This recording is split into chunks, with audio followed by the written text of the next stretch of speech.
பேசி கோயம்புத்தூர். அதான் எல்லோருக்கும் எங்களுடைய அன்பான மாலை வணக்கம். கோயம்புத்தூர்ல நம்முடைய சிறு குறு தொழிற்சாலைகள் SME small medium enterprise, micro small medium enterprise, அதனுடைய அமைப்பாக இருக்கக்கூடிய லகு உத்யோக் பாரதி அவர்களுடைய கோயம்புத்தூர் மாநகரத்தில் புதிய நிர்வாகிகளுடைய பொறுப்பேற்பு விழாவில் நாங்கள் எல்லாம் பங்கேற்றிருக்கின்றோம். பத்திரிகை நண்பர்களை சந்தித்துக் கொண்டிருக்கின்றோம். மற்றற்ற மகிழ்ச்சிங்கன்னா கேள்வி கேளுங்கன்னா பதில் சொல்றோம். இந்த டிஎன்பிசி பத்தி நீங்க ஒரு அறிக்கை கொடுத்துருக்கீங்க. நீங்க டிஎன்பிசில இவ்வளவு பிரச்சனை இருக்குன்னு சொல்றீங்க. அதே மாதிரி சென்ட்ரல் கவர்மெண்டோட எக்ஸாமினேஷன்ல இந்த மாதிரி பிரச்சனை இருக்கு. மத்திய டிஎன்பிஎஸ்சியை பொறுத்த வரைக்கும் எந்த எக்ஸாமினேஷனாக இருந்தாலும் கூட ஒரு செட் சிலபஸ் இருக்கும். சிலபஸ்ல இருந்து நீங்க கேள்விகள் கேட்கணும். நான் முன்னாடி சில கேள்விகள் நான் காட்டுறேன். நான் கேள்வி கேட்டதுக்காக 200 மதிப்பெண்கள் இருக்கக்கூடிய ஒரு பரீட்சை நடக்குது. இத்தனாயிரம் இளைஞர்கள் கனவுகளோடு தயார் பண்றாங்க. அதுல தமிழ் மொழியிலிருந்து, தமிழ் பாடத்திலிருந்து 100 கேள்விகள், வேற 100 கேள்விகள் வெளியிருந்து வருது, வேறு வேறு பாடத்திலிருந்து. 200 கேள்விகள்ல கேட்கப்பட்டிருக்கக்கூடிய பல கேள்விகள் வந்து சிலபஸ்லயே இல்ல. உதாரணத்திற்கு நான் ஒரு சாம்பிள் உங்களுக்கு காட்டுறேன். அந்த மீடியால இருக்கிறவங்க அதை ஜூம் பண்ணிக்கலாம். நீங்க ஒரு சாம்பிள் ஒன்று காட்டுறேன். ஒலி மரபை கண்டறிக அப்படின்னு ஒரு கேள்வி நம்பர் 5. சும்மா நீங்க ஜூம் பண்ணி பாருங்க. யாராச்சும் இதுக்கு பதில் சொல்லுவாங்களா? நீங்களே பாருங்க. அடுத்தது வேலை பிசகு என்கின்ற மரபு தொடரின் பொருள் அப்படின்னு ஒரு கேள்வி இருக்கு. இதையும் கொஞ்சம் அப்படியே ஜூம் பண்ணி பாருங்க. அடுத்தது ஒரு பொருத்தம் 4 கொடுத்திருக்காங்க. நான் சும்மா இருக்கிற சில சாம்பிள் கேள்விகள் இதை மட்டும் காட்டுறேன். இது எதுவுமே சிலபஸ்ல இல்லை. இதெல்லாம் 20 ஆண்டுகளுக்கு முன்பு வேறு வேறு காலகட்டத்தில் இருந்த தமிழ் சொற்றொடர்ல வந்திருக்கக்கூடிய சில வார்த்தைகள். அவங்களுடைய பிரிஸ்கிரைப்டு சிலபஸ்ல நெகட்டிவ் மார்க்கிங் இல்லாதனால எல்லோரும் வந்து ஏதோ ஒன்று டிக் அடிப்பாங்க. ஒரு சிலபஸ்ல இருந்து கேள்விகள் வரும்பொழுது மட்டும்தான் அந்த மாணவனுடைய திறமையை நீங்க பரிசோதித்து பார்க்க முடியும். ஒரு 10% அவுட் ஆஃப் சிலபஸ் வச்சுக்கலாம். அது கிரிட்டிக்கல் திங்கிங்கா.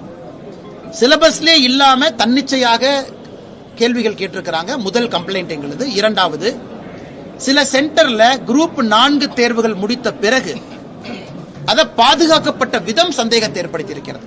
சீல் பிரிச்சிருக்கிறாங்க. அந்த பாக்ஸ் வந்து முழுவதுமாக சீல் பண்ணல, ஹாஃப் தான் சீலா இருக்கு. அப்படி இருக்கும் பொழுது அந்த இன்டெகிரிட்டி ஆஃப் ஆன்சர் ஷீட்ஸை முறையாக கொண்டு போய் விவாதிச்சிருக்காங்களான்னு. ஏன்னா லட்சக்கணக்கான மாணவ செல்வங்கள் எழுதக்கூடிய குரூப் 4 ஒன்று தேர்வுகள் முறையாக இல்லை, தேர்வு நடந்து முடிந்த பின்பு அதை பாதுகாக்கப்பட வேண்டிய விதமும் முறையாக இல்லை என்பது எங்களுடைய குற்றச்சாட்டு. இது இவங்க என்ன சொல்றாங்கன்னா, ஒரு தேர்வு கடினமா இருக்கலாங்கன்னு, அது வேற. ஆனா தேர்வு சிலபஸுக்குள்ள இருந்து வரணும். அதனால் இன்னைக்கு திராவிட முன்னேற்ற கழகம் ஆட்சியில் இருக்கிறாங்க. அதுக்கு இதுக்கு பதில் சொல்றதை விட்டுட்டு நீ மத்திய அரசு நடத்தக்கூடிய தேர்வுகளை பாரு அப்படின்னு திமுக சில பேர் குற்றச்சாட்டு வைக்கிறாங்க. சோ மத்திய அரசு நடத்தக்கூடிய தேர்வுகளை எது சிலபஸ்க்கு வெளியே வந்திருக்குன்னு சொல்லுங்க. நானே அவங்க சார்பா நானே போராடுறேன், அது வேற. ஆனா குரூப் 4ங்கிறது ஒரே ஆண்டுல அதிகப்படியான தமிழகத்தில் இருக்கக்கூடிய நம்முடைய சகோதர சகோதரிகள் அரசு பணிக்கு செல்ல வேண்டும்னா குரூப் 4 தான் அதிகப்படியான அரசு பணியிடங்களை கொடுக்கும். இந்த ஆண்டு நடத்தப்பட்ட தேர்வு சரியில்லை என்பது என்னுடைய குற்றச்சாட்டு. மாணவ செல்வங்கள் எல்லாம் சொன்ன பிறகு அதை அனலைஸ் பண்ணிட்டு நான் உங்க முன்பு குற்றச்சாட்டாக பத்திரிகை நண்பர்கள் முன்பு நாங்கள் வைத்திருக்கிறோம்.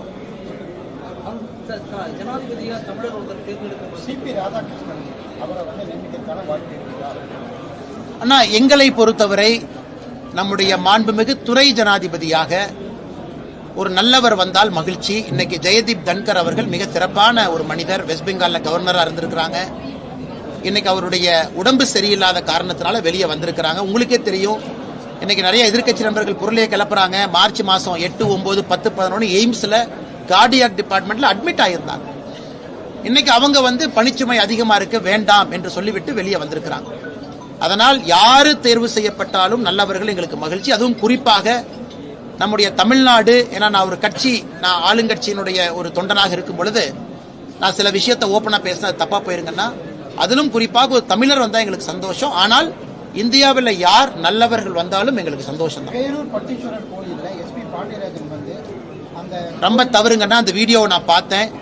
கோவில் மூடப்பட்ட பிறகு, கருவறை மூடப்பட்ட பிறகு, சாமிக்கெல்லாம் என்னென்ன கடைசி நேரத்தில் நாம செய்வோம் அதெல்லாம் செய்து முடிக்கப்பட்ட பிறகு கோவிலை வந்து வற்புறுத்தி துறக்க வச்சு அங்க வெளியே நிற்கக்கூடிய அந்த பேரூர் பட்டீஸ்வரர் கோயிலுக்கு வெளியே இருக்கக்கூடிய ஊர் மக்கள், கடைக்காரங்க கடையை பூட்டிட்டு இருக்கிறாங்க. அவங்களும் அதை வீடியோ எடுத்து அனுப்புறாங்க. அப்படி சண்டை போட்டு கோவிலை திறந்து கடவுள்கிட்ட போய் அப்படி என்ன பிரார்த்தனை வைக்க போறாங்க? அந்த பிரார்த்தனையை வச்சா கடவுள் ஏத்துக்க போறாங்களா? அப்ப தமிழ்நாட்டை பொறுத்தவரை அறநிலைத்துறையினுடைய கையில இன்ஃப்ளூயன்ஸ் இருந்தா மூடப்பட்ட கோவிலும் திறந்து 9:30 மணி 10 மணிக்கு சாமியை பார்க்கலாம். ஆனா உங்களை போன்று என்னுடைய போன்ற சாதாரண மனிதர்கள் கியூல நின்று மணிக்கணக்காக காத்து ஒருவேளை இறந்து போயிட்டோம்னா சேகர் பாபு சொல்லுவாரு, அவன் திருப்பதியில 18 மணி நேரம் நிக்கிறான், இங்க 4 மணி நேரம் தான் நிக்கிறாங்க. நான் சொல்றது திருச்செந்தூர் பழனி போன்ற கோவில்ல பக்தாதிகள் அந்த கியூல நின்று இறந்து போனவங்க. அதனால இது வன்மையாக கண்டிக்கத்தக்கது. அந்த அறநிலைத்துறை சம்பந்தமாக யாரெல்லாம் இதுல இன்வால்வ் ஆயிருக்கிறாங்களோ நடவடிக்கை எடுக்கணும். யாரு சாமியை தரிசனம் செய்த அந்த நபர் யார் வற்புறுத்தி திறக்க வச்சாங்களோ அவரின் மீது நடவடிக்கை எடுக்கணும். அப்படி எடுக்கவில்லை என்றால் ஒரு சாதாரண மனிதருக்கு கோவிலின் மீது எப்படி மதிப்பு மரியாதை வருங்கன்னா? கோவில் நிலங்கள்ல வசிப்பவர்களுக்கு பட்டா வழங்கப்படும் அதிமுக எடப்பாடி பழனிசாமி சொல்லியிருக்காரு. பாஜக நிலைப்பாடு, பாஜக நிலைப்பாடு பல ஆண்டு காலமாக நம்முடைய அண்ணன் ஹெச் ராஜா அவர்கள் நம்முடைய பாரதிய ஜனதா கட்சியினுடைய தேர்தல் அறிக்கையை தயாரிச்சுக்கிட்டு இருக்கிறாங்க. ஹெச் ராஜா அண்ணன் பல இடத்துல இதை பத்தி பேசியிருக்கிறாங்கன்னா, குறிப்பாக கோவில் நிலத்தில் இருக்கக்கூடிய சொத்தை எல்லாம் முதல்ல மீட்கணும் அப்படிங்கறதா எங்களுடைய நோக்கமே. எத்தனையோ சொத்துக்கள் கிட்டத்தட்ட 1 லட்சம் ஏக்கர் நான் பல இடத்துல பேசுறேங்கன்னா, 1 லட்சம் ஏக்கர் இன்னைக்கு உங்க 5.5 லட்சம் ஏக்கர் தான் காட்டுறாங்க. அதுலயே 1 லட்சம் ஏக்கர் காணாம போயிருச்சு. அது கோவிலுடைய சொத்து. இரண்டாவது, கோவில்ல ஆல்ரெடி இருக்கிறவங்க அதை ரெகுலரைஸ் பண்றதுக்கு ஒரு ப்ரொசீஜர் இருக்குங்கண்ணா. அது நிலம் கோவில் நிலமாக இருக்கட்டும், அவங்கள ரெகுலரைஸ் பண்றதுக்கு ஒரு ப்ரொசீஜர் இருக்கு. அதுக்கு பல இடத்துல நம்ம மாதம் கட்டணம் வாங்குறோம். அவங்ககிட்ட வருடம் நம்ம அவங்க கிட்ட ஒரு நிலுவைத் தொகையை வாங்கிக்கிறோம். பல இடத்துல இது இருக்கு. இன்னைக்கு தமிழகத்தில் நம்ம எல்லோரும் இணைந்து அரசியல் கட்சிகள் தலைவர்கள் எல்லாம் இணைஞ்சு இதற்கான ஒரு சொல்யூஷன் ஏற்படுத்தும். இன்னைக்கு அனைத்து இந்திய அண்ணா திராவிட முன்னேற்ற கழகம் அவங்க ஒரு பிரச்சனையை வச்சிருக்கிறாங்க. அதை பத்தி நான் கருத்து சொல்ல விரும்பலீங்கன்னா, அவங்க கட்சியினுடைய கொள்கை நிலைப்பாடு மக்கள் முன்னாடி வைக்கிறாங்க. நான் தனியா ஒரு கட்சி கூட்டணியில் இருந்தாலும் நான் சொன்ன தவறா போயிருங்கன்னா, என்னை பொறுத்தவரை அந்த 1 லட்சம் ஏக்கர் ஆல்ரெடி எத்தனையோ ஜாம்பவான்கள் என்கரேஜ் பண்ணி வச்சிருக்கிறாங்க. அதுல வாடகையே வரல. முதல்ல அதை புடுங்குவோம். ஆல்ரெடி இருக்கக்கூடிய நிலத்தில் இருக்கிறவங்க 1 ரூபா 2 ரூபா வாடகை கொடுக்குறாங்க. அதை முதல்ல வாங்குவோம். 99 ஆண்டுகள் வாடகை ஏற்றப்படாம பல இடமெல்லாம் இருக்கு. அதை வாங்குவோம். இதையெல்லாம் முதல்ல செய்ய வேண்டும். இதை பற்றி அதிகாரப்பூர்வமாக எங்களுடைய மாநில தலைவர் அவர்களும் ஹெச் ராஜா அண்ணன் எல்லா வருஷமும் அவர் தான் மக்களை சந்திச்சு எங்களுடைய தேர்தல் வாக்குறுதியை மக்கள் முன்னாடி வைக்கிறாங்க. அவர்கள் ஸ்பெசிபிக்கா கருத்து சொன்னா சிறப்பா இருக்கும். பட் என்னுடைய கருத்து, இருக்கக்கூடிய சொத்துக்களை முறையாக நிர்வாகம் செய்வதற்கு நாம் ஒரு படி எடுத்து வைக்க வேண்டும் என்று சொல்லுகின்றனர். மக்கள் மனசுல என்ன இருக்குன்னு சொல்லி திமுகவோட சர்வே முடிவுகள் எப்படி பார்க்கறீங்க? சர்வே நான் சர்வே பார்க்கலனே. அவர் சர்வே முடிவு வந்துருச்சானே? எதுக்குனே சர்வே பண்றாங்க? ஒரு 20 சீட்டு ஜெயிக்கிற கட்சி எதுக்கு சர்வே பண்ண போறாங்க? மக்கள் மனசுல கோபம் இருக்கு. மக்கள் மனசுல திராவிட முன்னேற்ற கழகம் ஆட்சிக்கு வரக்கூடாதுன்னு இருக்கு. இதற்கு முன்பு திராவிட முன்னேற்ற கழகம் சந்தித்த படுதோல்வி நமக்கு தெரியும். ஒரே ஒருத்தர் ஜெயிச்சாங்க. யாரு ஜெயிச்சாங்கன்னு நமக்கு தெரியும். 2 பேர் ஜெயிச்சாங்க. அந்த 2 பேர் யாருன்னு நமக்கு தெரியும். அது போன்ற மோசமான தோல்வியை திராவிட முன்னேற்ற கழகம் இதற்கு முன்பு பார்த்திருக்கிறாங்க. அதை நோக்கி தான் தேர்தல் களம் போகுதோ தவிர, மக்கள் மனசுல என்ன இருக்குன்னா, முதலமைச்சர் அவர்கள் வெளியே ஒரு கிராமத்துல 2 இரவு தங்கி கிராமத்தில் இருக்கக்கூடிய மக்கள்கிட்ட பேசினாவே அவருக்கு தெரியும். இந்த நேரத்தில் முதலமைச்சரை பத்தி நான் காட்டமா பேச விரும்பல. ஆஸ்பத்திரியில் இருக்கிறாங்க, வேகமா குணமடைந்து வரணும். அதனால என்னதான் அவங்க சர்வே எடுத்தாலும் திராவிட முன்னேற்ற கழகத்தினுடைய தோல்வி உறுதி. ரஜினிகாந்தோட பிரதர் என்ன சொல்லியிருக்காருன்னா, விஜய் அரசியல்ல ஜொலிப்பது கஷ்டம், அண்ணாமலை புத்திசாலி, அவர் அரசியல் மிக உயரத்துக்கு வருவார்னு சொல்லியிருக்காரு. ஆனா சூப்பர் ஸ்டாருடைய சகோதரர் கருப்பா சவப்பான் கூட தெரியாதுங்கன்னா என்னை அந்த வம்புல மாட்டி விட்டாதீங்க. அதனால் நிச்சயமாக அவருடைய கருத்து அது. நான் ஏற்பது ஏற்காத தவறா போயிருங்கன்னா மிச்ச தலைவர்கள் இருக்கிறாங்க. விஜய் அவர்களை பொறுத்தவரை ஒரு கட்சி ஆரம்பிச்சிருக்கிறாங்க.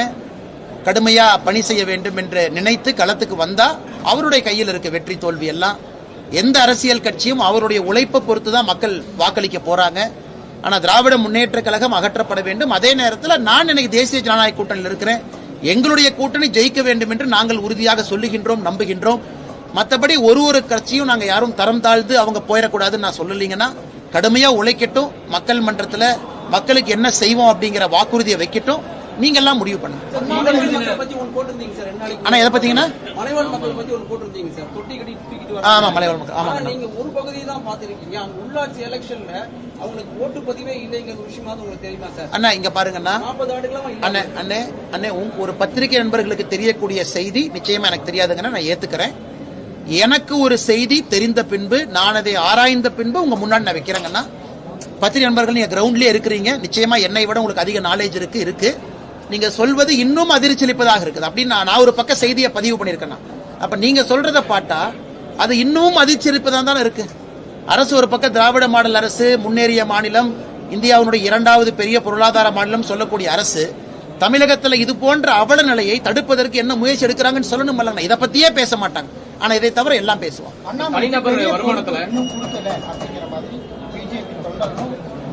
அண்ணே, இதை விட பெரிய பொறுப்பு என்ன? நிம்மதியா இருக்கோம், தொண்டரா இருக்கிறோம், கட்சி கொடுக்கக்கூடிய வேலையை செய்யறோம். கட்சி புதிய தலைவர் வரணும், அவர்கள் முடிவு செய்வார்கள். இன்னைக்கு எல்லா இடத்துலயும் இருக்கிறோம். மாநில தலைவராக இருந்த பொழுதும் செய்த பணி அப்படியே தான் செய்யறாங்கன்னா, உங்களோட அப்படியே தான் இருக்கேன். பத்திரிகை மட்டும் ஏன்னா தலைவர் இருக்காங்க, அவங்க பேசட்டும் அப்படிங்கறக்காக அதிகமா பத்திரிகை நண்பர்களை சந்திப்பது இல்லை. தலைவர் அந்த கருத்து வைக்கட்டும் அப்படின்னு. மற்றபடி நான் செய்யக்கூடிய பணியில 1% கூட எங்கேயும் குறைச்சிக்கல இல்லைங்கண்ணா. கட்சி எப்பொழுது முடிவு பண்ணுதோ அவங்க கொடுக்கட்டுங்கண்ணா. தனிநபர் வருமானத்தை பொறுத்த வரைக்கும் தமிழ்நாடு 2ஆம் இடத்துல இருக்கு. இதை முடிச்சிட்டீங்க வரங்க தலைவர், உங்க கேள்வி பதில் சொல்றேன். டிடிவி தினகரன் அவர் பத்திரிகையாளர் சந்திப்புல கூட்டணி ஆட்சி தான் அமையும், எல்லா கட்சிகளுக்கும் அமைச்சரவை இடம்பெறும். 2014-19 பாஜக யூனியன் கவர்மெண்ட் ஃபார்ம் பண்ணாலும் மெஜாரிட்டி இருந்தாலுமே கூட்டணி இருந்த கட்சிகளுக்கு அமைச்சரவை இடம் கொடுத்தாங்க. நான் ஏதாச்சும் பேசினா அதே போல நடக்கும். அண்ணா உங்களுக்கு தெரியும், நான் ஏதாச்சும் பேசினா தேவையில்லாம அது பஞ்சாயத்துல போய் முடிஞ்சிடும். ஆனால் நான் முதல்ல இருந்து நான் தெளிவா சொல்லிட்டு இருக்காங்கன்னா, எங்களுடைய தலைவர் சொன்னதை திரும்ப திரும்ப நான் சொல்றேன். இன்னைக்கு நான் மாநில தலைவர் நயினார் நாகேந்திரன் அவர்கள் எங்களுடைய தலைவர்கிட்ட விட்டுற அவங்க சம்பந்தமா பேசட்டும். பட் என்னுடைய கருத்து நான் தொடர்ந்து உங்கள்கிட்ட வச்சுட்டே இருக்கிற கட்சியினுடைய தொண்டர் தலைவர்கள் சொன்ன கருத்து. அதனால பொறுத்துருங்க, சரியான நேரத்தில் எல்லாம் பேசுவாங்க.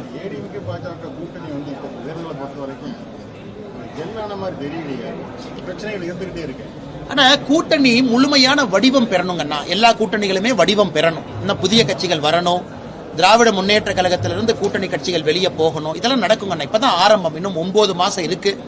இன்னைக்கே எல்லா கூட்டணியும் முழுமையாக வடிவம் பெறும் நாம் எதிர்பார்க்க கூடாதுங்கன்னா.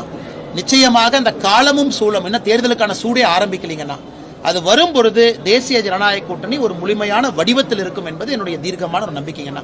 ஆனா தனிநபர் வருமானம்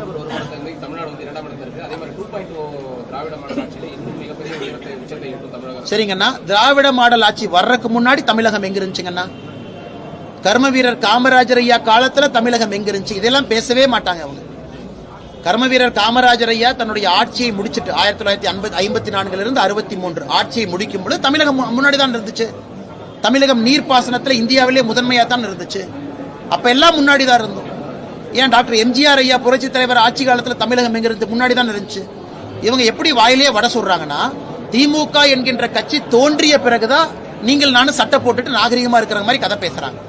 திராவிட முன்னேற்ற கழகம் வந்த பிறகு, ஆட்சி குறிப்பாக இந்த ஆட்சி வந்த பிறகு தமிழகத்தினுடைய தொழில்துறை கீழே போக ஆரம்பிச்சிருக்கு. உத்தரப்பிரதேசம் போன ஆண்டு தமிழ்நாட்டை விட அதிகமான ஸ்டார்ட் அப் ரெஜிஸ்டர் பண்ணிருக்காங்க. நீங்க ஹரியானாவினுடைய பெர் கேபிட்டா ஜிஎஸ்டி தமிழகத்தினுடைய பெர் கேபிட்டா ஜிஎஸ்டியை விட ஹரியானா அதிகம். நீங்க எல்லா குறியீடுகளும் எடுத்து பாருங்க.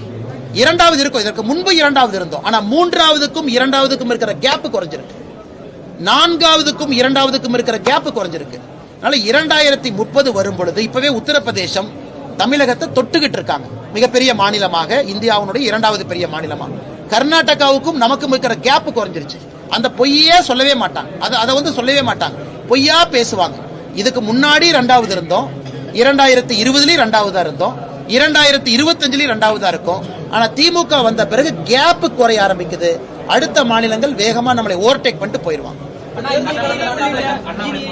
கல்வி படிப்புகள் நம்ம ஜெர்மனி போன்ற நாடுகளை ஒப்பிடும்போது பின்தங்கி இருக்கோம் அப்படிங்கிற மாதிரி ஒரு கருத்து. ஆனா டெக்னிக்கல் நாலேஜுங்கண்ணா நான் சொன்னது, டெக்னிக்கலா ஒரு இன்ஜினியரிங் ஸ்கில்ல பத்தி சொன்னாங்கண்ணா. ஒரு ஜெர்மனியில பிராக்டிஸ் ஸ்கூல் என்கின்ற ஒரு மாடல் வச்சிருக்காங்க. நம்ம இவ்வளவு இன்ஜினியர் உற்பத்தி பண்றோம், அது கோயம்புத்தூர் போன்ற ஒரு நகரத்துல. அதனால நான் உங்களுக்கு சொன்ன என்னுடைய அன்பான கருத்து என்னன்னா, ஐயா இன்ஜினியரிங் மாணவர்களை நீங்க உங்க தொழில் நிறுவனத்தை கூட்டிட்டு வந்து பட்டை தீட்டி வெளியே அனுப்புங்க. நீங்க இன்ஜினியரிங் காலேஜோட டைப் போடுங்க. கோயம்புத்தூர்ல இருக்கக்கூடிய மாணவர்கள் இங்க இருக்கக்கூடிய சிறு குறு நிறுவனத்துல 1 மாதமோ 2 மாதமோ 3 மாதமோ பணி செய்து ப்ராஜெக்ட் பண்ணட்டும். அவங்கள பட்ட தீப்பி வெளியே அனுப்புனீங்கன்னா அந்த இன்ஜினியரிங் கல்வி முழுமை பெறும் என்கின்ற கருத்தை வச்சங்கண்ணா. இது போன்ற கருத்து நீங்க சொல்லியிருக்கும் போது பிரச்சாரத்துக்கு போயிட்டு இருக்கக்கூடிய எடப்பாடி பழனிசாமி கொரோனா டைம்ல நாங்க எல்லாத்தையும் பாஸ் பண்ணிருக்கோம் அப்படிங்கிறது கொரோனா பேட்ச் நீங்க எனக்கு தேவையில்லாம நீங்க வம்புல மாட்டி விடுறீங்க தலைவர்.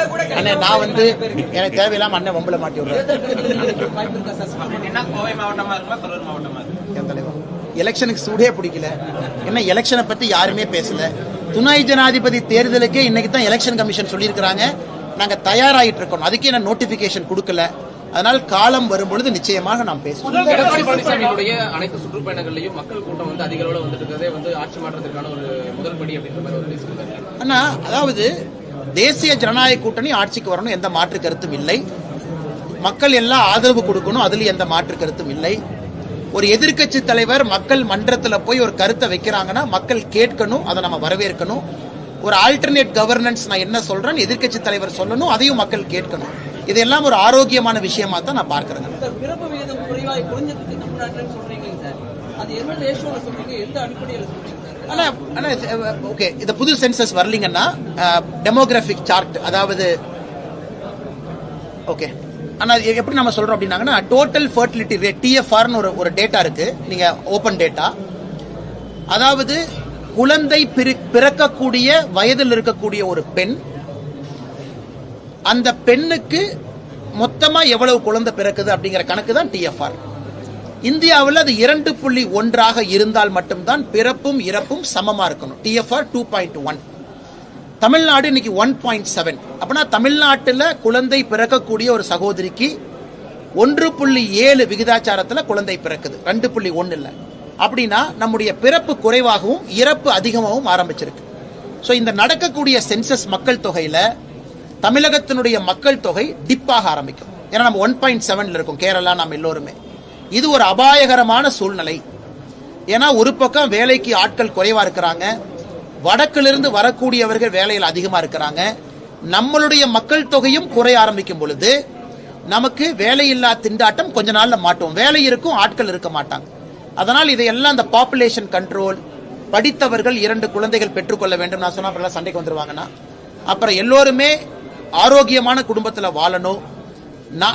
இளையவர்கள் அதிகமா இருக்கணும். அந்த 18 வயசுல இருந்து 60 வயசு கேப் அதிகமாகவும் பாப்புலேஷன் பல்ஜுபாங்க. 60 வயதுக்கு மேல இருக்கிறவங்க கொஞ்சம் குறைவாக இருக்கணும். அது தமிழகத்தை பொறுத்தவரை அந்த கிராஃப் மாற ஆரம்பிச்சிருக்கு. இது எந்த அரசியல்வாதி மேலேயும் குற்றச்சாட்டு இல்லைங்கன்னா, ஒரு மாநிலம் வளர வளர இந்த பிரச்சனை வரத்தான் செய்யும். நாம இன்னைக்கு வளர்ந்துட்டோம், இந்த பிரச்சனை வருது. யூபி எல்லாம் 2.7 இருக்கிறாங்க, TFR 2.7, பீகார் 3.1. அங்க எல்லாம் இன்னும் யங்ஸ்டர்ஸ் அதிகமா இருப்பாங்க. ஸோ இந்தியாவுடைய பொருளாதார சூழ்நிலை மாற ஆரம்பிக்கும் இன்னும் 10 ஆண்டுகள்ல. அதற்கு நாம் தயாராக வேண்டும். அரசியல்வாதிகள் இதை பத்தி பேசணும். ஆனா நிறைய நேரம் இதை பத்தி நம்ம பேசாம உப்பில்லாத சப்பில்லாத விஷயத்துல பேசிட்டு இருக்கோம். இதெல்லாம் பாலிசி மேக்கிங்குள்ள வர வேண்டும் என்பதற்காக தான் அந்த கருத்தை நான் முன்வைக்கிறேங்க. சரிங்க, ஆமாங்க. ஆனா இல்லைங்கன்னா நம்முடைய கட்சியின் சார்பாக யார் கலந்துக்கணுமோ அவங்க கலந்துக்கிறாங்க. கட்சியினுடைய மாநில தலைவர், கட்சியினுடைய சார்பாக இருக்கக்கூடிய மத்திய அமைச்சர், நம்முடைய அகில இந்திய தலைவருடைய பிரதிநிதி எல்லாம் கலந்துக்கிறாங்கன்னா அந்தந்த பகுதியில் எல்லோருமே கலந்துக்கிறாங்க. நான் தொண்டனா இருக்கிறேன், தலைவா நான் தொண்டனா தான் இருக்கிறேன். என் சார்பாக தலைவர் யாரு கலந்துக்கணுமோ எல்லாரும் கலந்துக்கிறாங்க.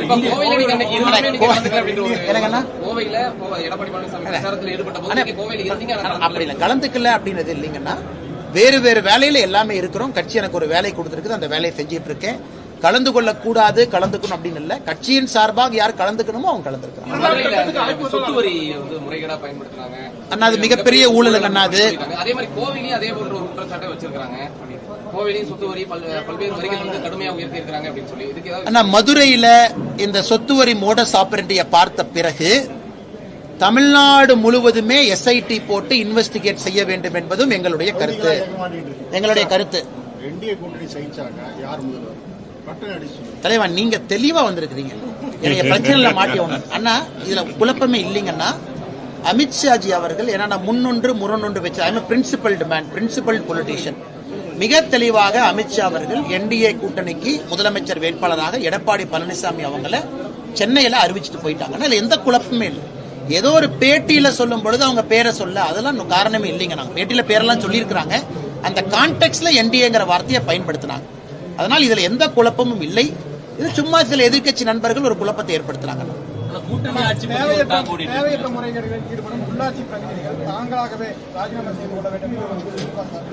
அப்படின்னா எல்லாரும் திமுக ராஜினாமா தான் பண்ணும்.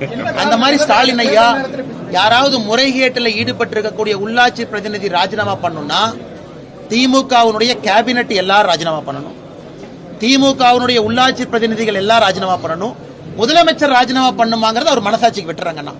ஏன்னா தொடர்ந்து DMK ஃபைல்ஸ் தொடர்ந்து பேசுறாள், நானு தொடர்ந்து ஊழல் குற்றச்சாட்டை வைக்கிறாள், நானு உள்ளாட்சியிலும் ஊழல் குற்றச்சாட்டு மதுரையில வெளியே வந்திருக்குன்னா எல்லா இடத்துலயும் தணிக்கை பண்ணணும், இன்வெஸ்டிகேட் பண்ணணும். அதனால் முதலமைச்சர் அது போன்ற கருத்தை வைக்கிறாங்கன்னா திமுக காரங்க மொத்தமா ரிசைன் பண்ணிட்டு வீட்டுக்கு போயிரு. சார் 100 நாள் வேலை திட்டத்தில் 19,000 போலி கணக்குகள் தமிழ்நாட்டில் இருக்குன்னு சொல்றாங்க சார். 100 நாள் வேலை வாய்ப்பு திட்டத்தில் நிறைய போலி கணக்குகள் தமிழ்நாட்டில் இருப்பது உண்மைதான். இதை ஆதாரப்பூர்வமாக ஈரோடு மாவட்டத்தில் 2 பஞ்சாயத்தை சர்வே பண்ணி அதை முழுவதுமா டாக்குமெண்ட் பண்ணி மத்திய அரசுக்கு நாம் அனுப்பியிருக்கோம். அந்த காப்பியை கோயம்புத்தூர் வாட்ஸ்அப் குரூப்ல அனுப்புற லெட்டர் உங்களுக்கு போட்டுறேன், நீங்க பாருங்க எப்படி ஊழல் பண்ணிருக்காங்க, எப்படி ஃபேக் அக்கௌண்ட் கிரியேட் பண்ணிருக்காங்கன்னு. அதனால் சகோதரர் சொல்லியிருக்கக்கூடிய நம்பரை பத்தி எனக்கு தெரியல. ஆனா தமிழ்நாட்டில் 100 நாள் வேலைவாய்ப்பு திட்டத்தில் மிகப்பெரிய அளவில் ஊழல் நடப்பது என்பது உண்மை. சாம்பிளுக்கு 2 பஞ்சாயத்து டேட்டாவை இப்ப நான் உங்களுக்கு அனுப்புறேன்.